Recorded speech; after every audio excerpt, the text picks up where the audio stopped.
Welcome back to the channel. On today's video I'm going to be covering off our sink unit and the cupboard that holds it.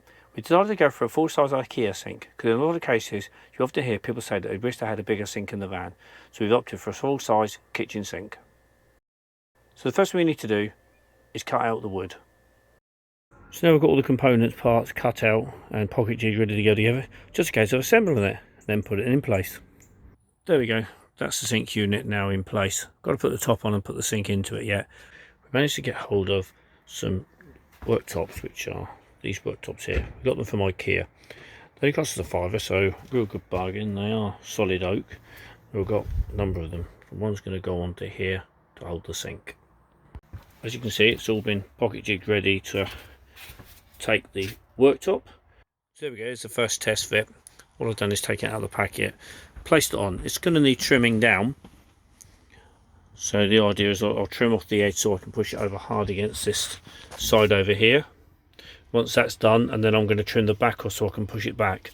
So we will enable us to keep this nice radius on the front here, which will finish this off quite nicely. Time to go cut it down. Now that I've marked out for the size of the worktop, we've opted to go for the Fyndig, I think that's how you pronounce it, IKEA sink. So this will go in the unit. Now that I've marked out for the sink, as you can see, I've got the inner line and the outer line. The outer line is the edge of the sink and the inner line is the cut line. Just going to go and cut this out and I'll be right back. Now the sink is in place, it's time to add the tap. These are the items you get to be able to attach it. You get the threaded tube that goes into the bottom of the tap and through the worktop. You get the shroud that goes on top of the worktop to give it a nice finish. This is the load spreader that goes underneath so that when you do the nut up, it pulls up against the bottom of the worktop. You've got a rubber washer, then you've got your metal washer, and then you've got the actual nut piece that you do it up with. Now, the only problem is that the worktop I've got works out with the holding piece underneath to be thicker than this is thick. So I can't get the nut on. So what I've done, because this is quite chunky, I bought this. Now if I lay that on there, you can see that that's the same diameter there, and when you put it the other way up,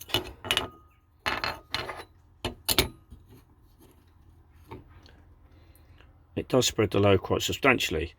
And because it's only 4mm thick, which is the same thickness as the plastic bit at the bottom there, it will do the same job, but it will give me back space on this to be able to do the nut up. And there we have it in place. All I've got to do now is attach the other water line to it. What I'm going to do, I'm going to join these two together so that I've got just cold water coming to the sink for now. I'm not too worried about hot. If we need hot water, just boil a kettle or something like that. So yeah, this is going to basically just be a cold water system as far as the kitchen's concerned. The next part to install is going to be all of the waste side of the sink. So we've got the part that goes in the bottom of the sink to actually take the water. We've got the overflow, which I've already cut down, and that joins into the back of here. This piece goes on to the U-bend section here, which this will then go out to the tank. What I'm debating is whether I'm going to connect here or I'm going to connect in here to drain off for the recirculating shower. But first of all, I want to get it in place to see what space I've got under the sink. For the next bit, I need to work out the pipe work. So I'm thinking I'm going to have 3 pipes that will come out here, which will be hot and cold for the shower. They will come up here where they're going to go through into the shower area, and then I've got the 2 tap parts there, which I'm going to join together to make it into one. So we're only going to have cold running water in the sink, which is totally fine, and then I'll just boil water if required, and obviously that part is the recirculating shower. So this is how I'm going to get a standard waste system from an IKEA sink to work for the van. On the left here I've got the adapter piece which comes in the pack from IKEA. This would normally go on the bottom of their hose, which connects up to the drain system. I'm going to take this piece, rather than it being on the other end, this is going to go straight into the U-bend on the bottom of the sink, and I'm going to place it on the top of here like so. I'm going to stick these together with marine flex and make them into one, so there's no way the water's going to leak. On the other end there's the screw fitting, which I'm going to put a standard washing machine waste hose connector, which will enable me then to connect onto a standard bit of hose to go out the bottom of the van. So I've only got to make a small hole rather than a big hole at the bottom of the van. Let's put it together. There we have the connector in place. It gives us the choice to be able to go for the internal water butt or external, which the plan will be to put it down in that corner and out to a tank underneath. The good thing with this is it gives us the opportunity to use internal storage for grey water, so we don't have the problem of pipe freezing up when we go up to the Arctic Circle. So we do have a choice of using it either way. Now to do a quick test to make sure it doesn't leak before we turn the taps on. First off, I'm hoping that that plug has sealed.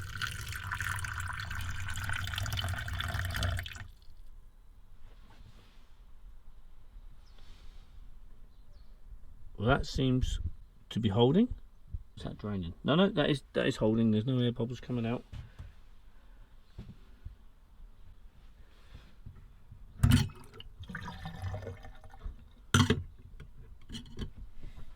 Awesome. So the plug works.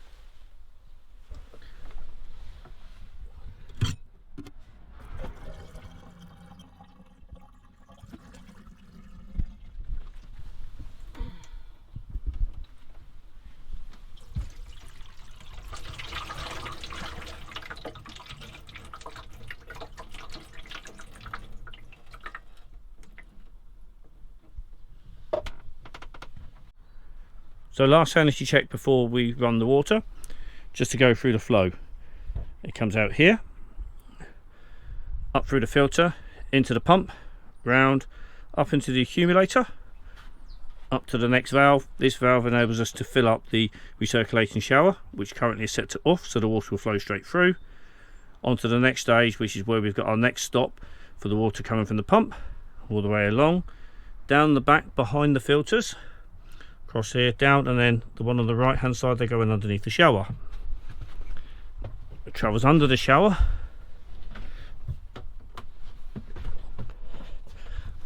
comes out the other side here to another tap, which also again is set to off, so it allows the water to flow through. And there's a drainage line here, which has got a cap on at the moment, across the back, all the way up to the taps, and out the top into the sink. So here we go, moment of truth. It's not going to light up because I haven't connected the second earth to it yet, but we have noise. We have flow from the pump. It's drawing up.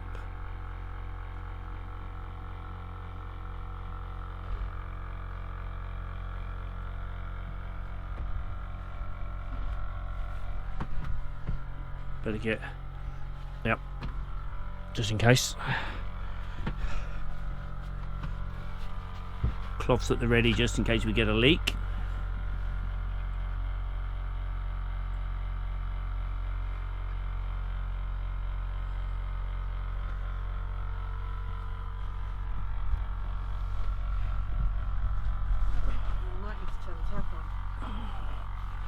You think? I don't know, but it's sort of stuck here.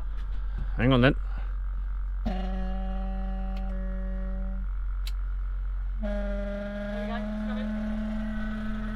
Okay, here we go.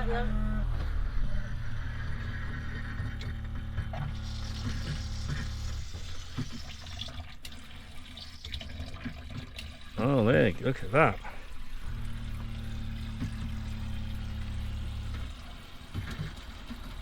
We have running water.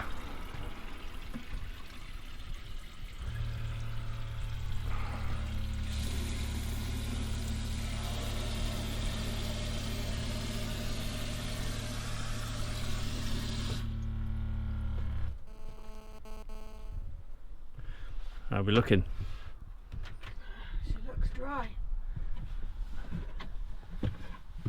That looks all good down there. Those joints all look good. Let's check down here.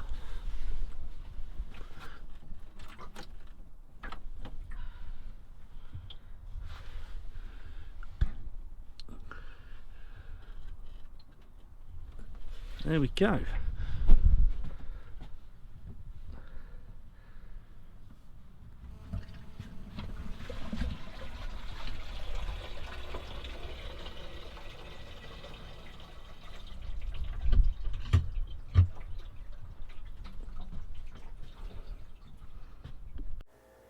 If you did enjoy the video, I'm sure you'd like to look at the rest of the build series. You can simply do that by clicking over here.